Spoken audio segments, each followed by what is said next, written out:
2023년 4월 3일 월요일 열린비전교회 새벽기도에 오신 여러분에게 하나님의 은혜와 평강이 충만하시길 소원합니다. 오늘 우리가 함께 나누실 말씀은 마태복음 26장 57절로 75절의 말씀입니다. 마태복음 26장 57절로 75절의 말씀입니다. 제가 봉독하겠습니다. 예수를 잡은 자들이 그를 끌고 대제사장 가야바에게로 가니 거기 서기관과 장로들이 모여 있더라. 베드로가 멀찍이 예수를 따라 대제사장의 집 뜰에까지 가서 그 결말을 보려고 안에 들어가 하인들과 함께 앉아 있더라.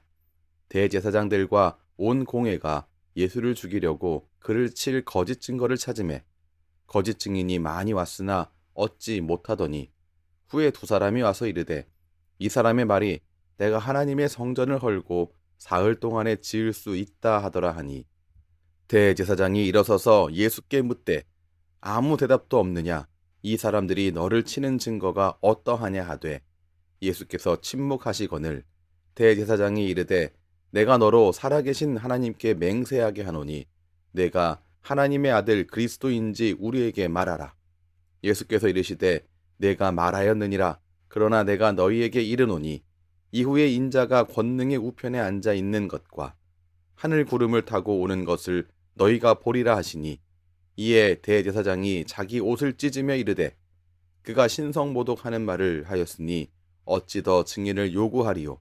보라 너희가 지금 이 신성모독하는 말을 들었도다. 너희 생각은 어떠하냐. 대답하여 이르되 이는 사형에 해당하니라 하고 이에 예수의 얼굴에 침 뱉으며 주먹으로 치고 어떤 사람은 손바닥으로 때리며 이르되 그리스도야 우리에게 선지자 노릇을 하라. 너를 친 자가 누구냐 하더라. 베드로가 바깥 뜰에 앉았더니 한 여종이 나와 이르되 너도 갈릴리 사람 예수와 함께 있었도다 하거늘 베드로가 모든 사람 앞에서 부인하여 이르되 나는 내가 무슨 말을 하는지 알지 못하겠노라 하며 앞문까지 나아가니 다른 여종이 그를 보고 거기 있는 사람들에게 말하되 이 사람은 나사렛 예수와 함께 있었도다 하며 베드로가 맹세하고 또 부인하여 이르되 나는 그 사람을 알지 못하노라 하더라. 조금 후에 곁에 섰던 사람들이 나와 베드로에게 이르되 너도 진실로 그 도당이라 내 말소리가 너를 표명한다 하거늘 그가 저주하며 맹세하여 이르되 나는 그 사람을 알지 못하노라 하니 곧 달기 울더라.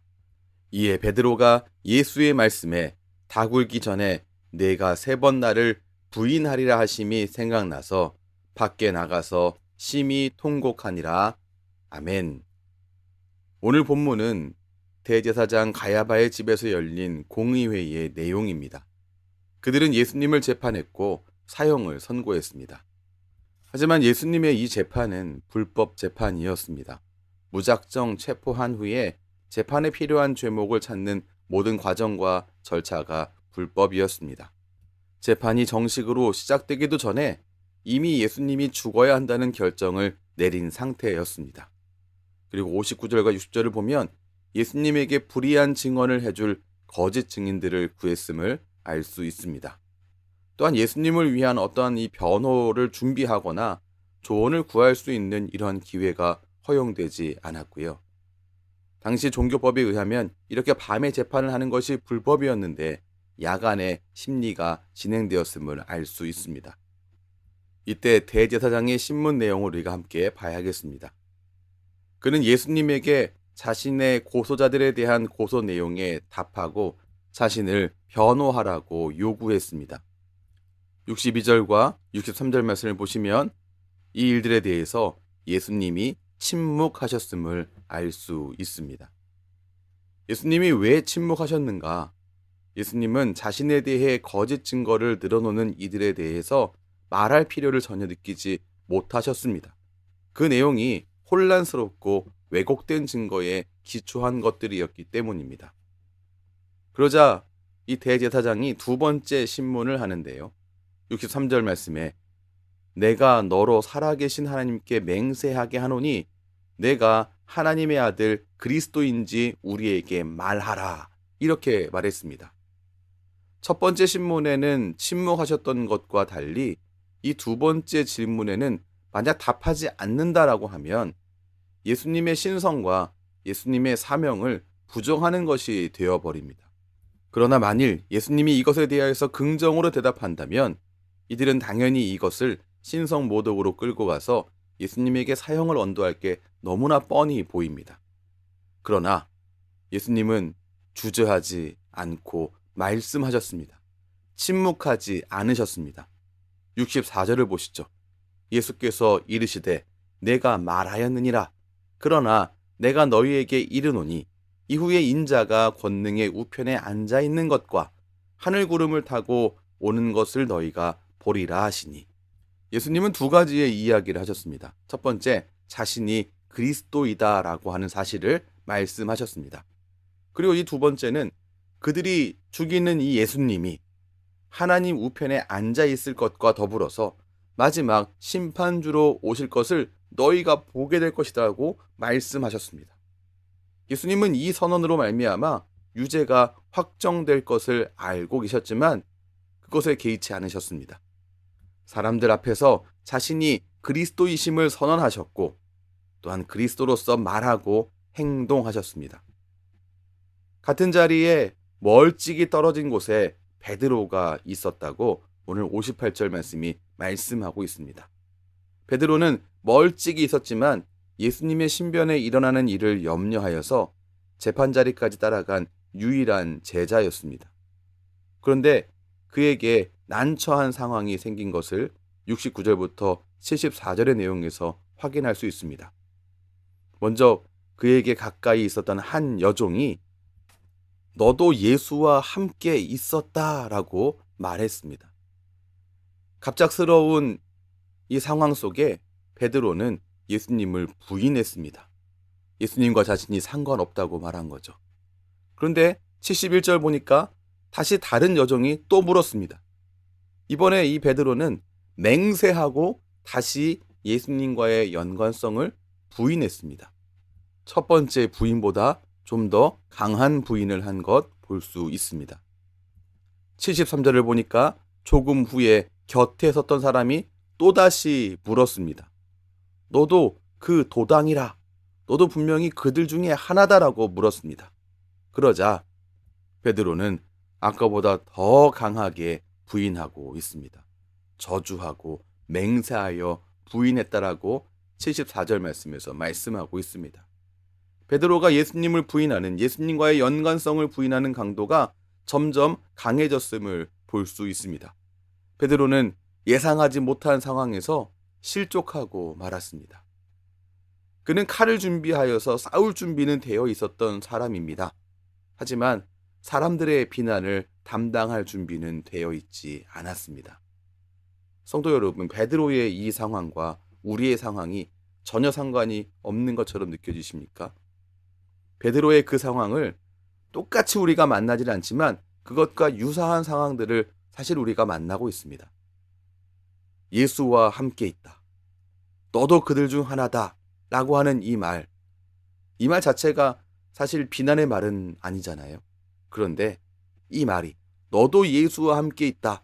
너도 그들 중에 하나다. 라는 이 말이 비난으로 다가와서 그리스도와 우리의 관계를 묻는 질문일 때가 종종 우리에게 발생합니다. 그러나 그때 베드로를 기억하시기 바랍니다.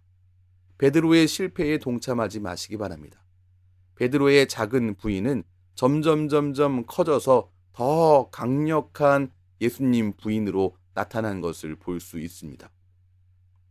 우리와 그리스도의 관계에 대해서 묻는 질문에 대해서 베드로의 실패에 동참하지 마시고 사람들 앞에서 그리스도인임을 인정하고 매사에 그리스도인답게 말하고 행동하는 그러한 하나님의 귀한 자녀 그리스도 예수의 제자가 되시기를 주님의 이름으로 축원합니다.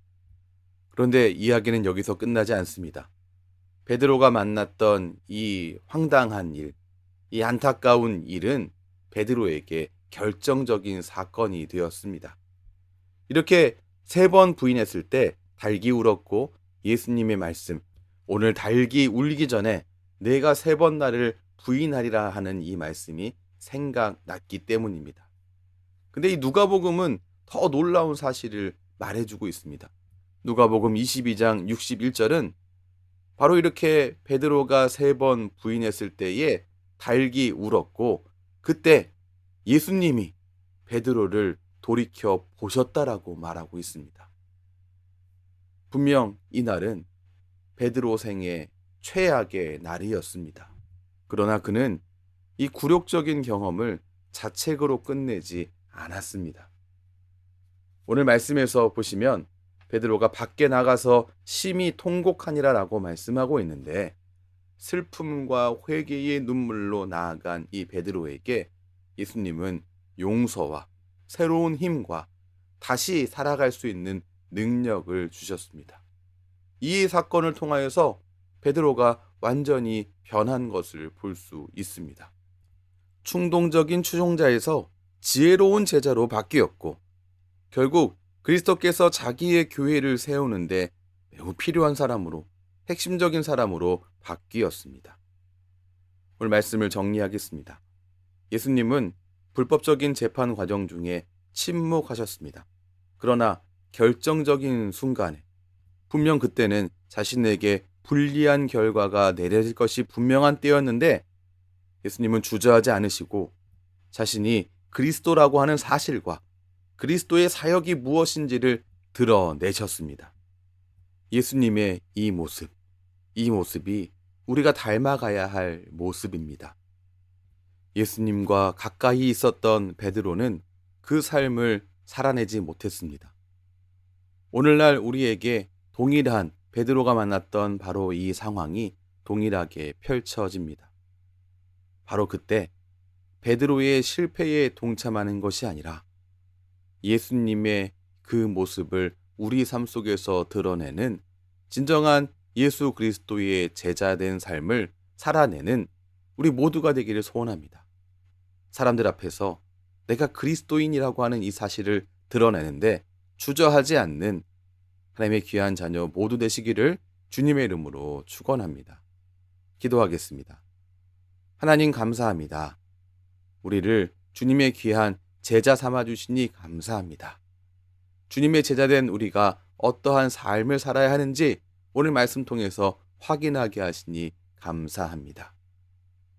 침묵해야 할 때와 말해야 할 때를 구분할 수 있는 지혜를 우리에게 허락해 주시고 말해야 할 때 담대히 주님을 선포하며 또한 사람들 앞에서 내가 그리스도인 됨을 드러내는 데 주저하지 않는 그런 용기와 결단을 우리에게 허락해 주시옵소서.